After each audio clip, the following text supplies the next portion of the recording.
그런데 이 잠적한 이은혜를 둘러싸고 새로운 행적들이 속속 쏟아져 나오고 있습니다.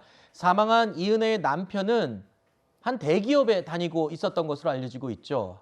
그런데 신혼집이 아닌 반지하 월세방에 생활했던 것으로 또 알려지고 있습니다. 그런데 퇴직금 중간 정산도 받았고요. 또 회사 대출까지 받았던 것으로 확인이 되고 있습니다.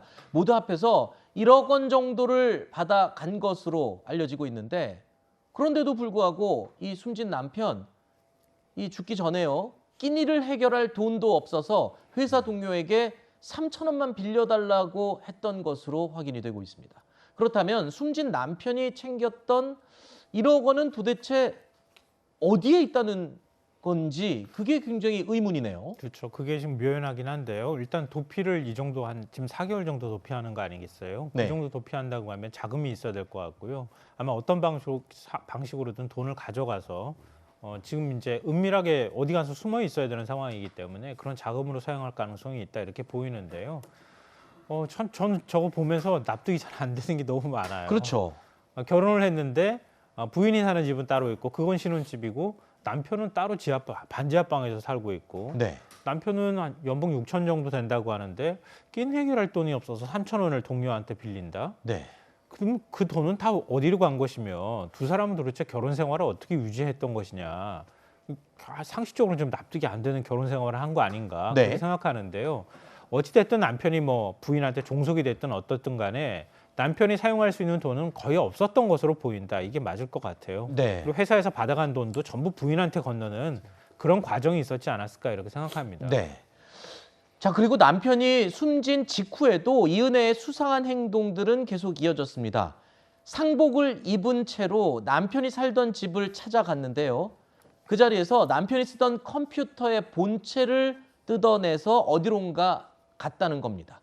상복을 입고 방문했다는 말, 그러니까 장례를 치르던 도중에 이런 행동을 했다는 말인데 누가 봐도 수상한 행동일 수밖에 없습니다. 그런데 경찰은 이런 내용들을 당시에 수상하게 보지 않았다는 게 좀 의문이고요. 이 사건도 사실은 3년 전 사건인데 네, 맞습니다. 경찰이 이제 와서 이렇게 의혹이 많이 쏟아지는 사건을 그 당시에는 왜 그렇게 아무렇지도 않게 넘어갔던 건지 저는 그게 궁금하거든요. 사실 이 부분은 굉장히 아쉽습니다만 네. 그때 경찰의 입장에서는 그러니까 일단 이 남편을 누가 떠밀어서 물에 빠진 것이 아니고 그리고 그 당시에 저기 함께 있었던 그 계곡에 함께 있었던 사람들의 진술이나 이런 것들을 토대로 그냥 사고사로 결론을 냈던 상황입니다. 그렇다면 사고사로 결론을 냈는데 저 부분을 조사한다라는 게 어찌 보면 더 이상한 상황이 됐겠죠. 네. 근데 돌이켜 보면 이 이은혜는 혹여 남편의 이 PC 본체 내에 뭔가 본인과 관련된 이야기나 남편의 그런 여러 가지 이제 정보들이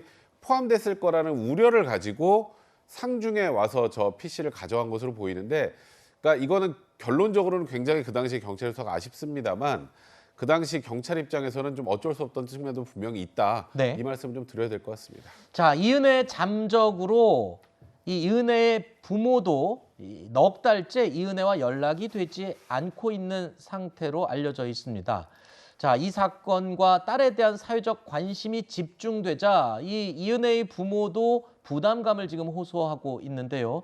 또 이 사건과 관련해서 이 장본인들이 연락이 되지 않기 때문에 이런 입장을 또 밝혔습니다. 그러니까 이 본인의 딸이 동네에서는 효녀로 소문이 나 있다. 이렇게 주장을 하면서 내용들, 지금 언론을 통해 보도되는 내용들의 80% 정도는 좀 부풀려진 이야기다라고 이야기를 하고 있습니다.